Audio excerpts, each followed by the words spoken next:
ধুবুৰী জিলাৰ শুক্লাইত আজি একেবাৰে হৃদয়বিদাৰ ঘটনা ইতিমধ্যে সংঘটিত হৈছে। আজি ৰাতি প্ৰায় 1 মান বজাত বনৰীয়া হাতীৰ ইতিমধ্যে প্ৰায় 60 বছৰীয়া গৰ্ভৱতী হাতী কৰোণভাৱে মৃত্যু হৈছে। আচলতে আমি অখিল হিন্দীভাষী যুৱ ছাত্ৰ পৰিষদ ওদালগুৰি জিলা সমিতিৰ তৰফৰ পৰা এই ঘটনাটিক আমি তীব্ৰ ভাষাৰে গৰিহণা দিছোঁ, বন বিভাগক নিন্দা জনাইছোঁ যে 2003 চনৰ আগৰ পৰাই যিদৰে সংগঠিত হৈ আছিলে BTRত বা হাতী মানুহৰ সংঘাত, কিন্তু ইতিমধ্যে 2024 বৰ্ষত কিন্তু যথেষ্ট হাতী মানুহৰ সংঘাত বৃদ্ধি হৈছে আৰু হাতীও মৰিছে, ক'ৰবাত মানুহ মৰিছে। বৰ্তমানৰ কিন্তু বিজেপি চৰকাৰখনে বিভিন্ন ধৰণৰ উন্নয়ন হোৱা বুলি তেওঁলোকে ঢোল ঢাক বজাই আছে।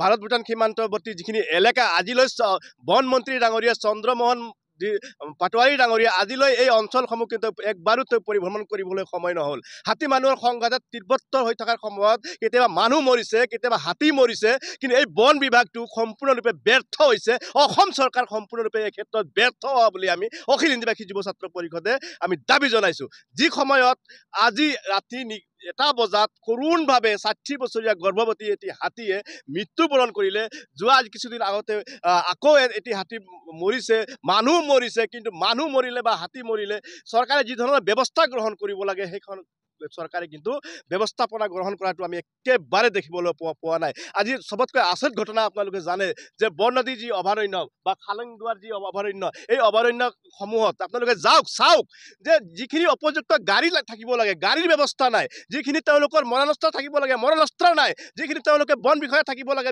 বা বন কৰ্মী থাকিব লাগে সেই উপযুক্ত বন কৰ্মীসকল নাই। তেওঁলোকে ৰাতিটো চটপটাই থাকিব লাগে। যি জনা অঞ্চলত আহি কেনে যি প্ৰৱেশ কৰে বনা অঞ্চলৰ পৰা হাতী জাকটো, তেওঁলোকে মাত্ৰ কেইজনমান বন কৰ্মীয়ে ইফালৰ পৰা সিমূৰে ঘূৰি থাকে। কিন্তু এই ক্ষেত্ৰত সম্পূৰ্ণভাৱে BTR চৰকাৰ তথা অসম চৰকাৰ হাতী মানুহৰ সংঘাত ৰোধ কৰাৰ ক্ষেত্ৰত সম্পূৰ্ণ ফেইলাৰ হৈছে। গতিকে আমি দাবী জনাইছোঁ অনতিপলমে এই চন্দ্ৰমোহন পাটোৱাৰী ডাঙৰীয়া বিফল মন্ত্ৰী, সৰ্বকালৰ বিফল মন্ত্ৰী হৈছে বন বিভাগৰ দায়িত্বত থকা চন্দ্ৰমোহন পাটোৱাৰী ডাঙৰীয়া। আপুনি AC ৰুমত গুৱাহাটীত শুই থাকিলে নহ'ব। আপুনি জনা অঞ্চলৰ বনা অঞ্চলৰ যি মানুহৰ যি দুৰ্দশা, মানুহ যি ভুগি আছে, ৰাতি এই অঞ্চলত দৈনিক কাম কৰি থকা মানুহবিলাকে শুব নোৱাৰে, উজাগৰে নিশা তেওঁলোকে কটাব লগা হয়। হাতীৰ যি উৎপাত বা মানুহৰ যি কেতিয়াবা মৃত্যুবৰণ কৰিব লগা হয়, কি এই ক্ষেত্ৰত চৰকাৰখনে যি যাৱতীয় ব্যৱস্থা গ্ৰহণ কৰিব লাগে তেওঁলোকে দেখা নাপায়। তেওঁ চকুৰো অন্ধ নেকি চৰকাৰখনে? এইখন বিধানসভাৰ অধ্যক্ষ সন্মানীয় বিশ্বজিৎ দৈমাৰী ডাঙৰীয়া, আমাৰ 64 নং পানেৰী বিধানসভা তথা 45 নং বেৰগাঁও সমষ্টিৰ তেওঁ এজন জননেতা, তেওঁলোকে থাকোঁতে কিয় উপযুক্ত ব্যৱস্থা গ্ৰহণ কৰিব পৰা নাই? আজি যিখিনি ফিজিকেল এক্সামিনেশ্যন কৰিছোঁ, পষ্টমৰ্টেমটো বৰ্তমান চলিহে আছে।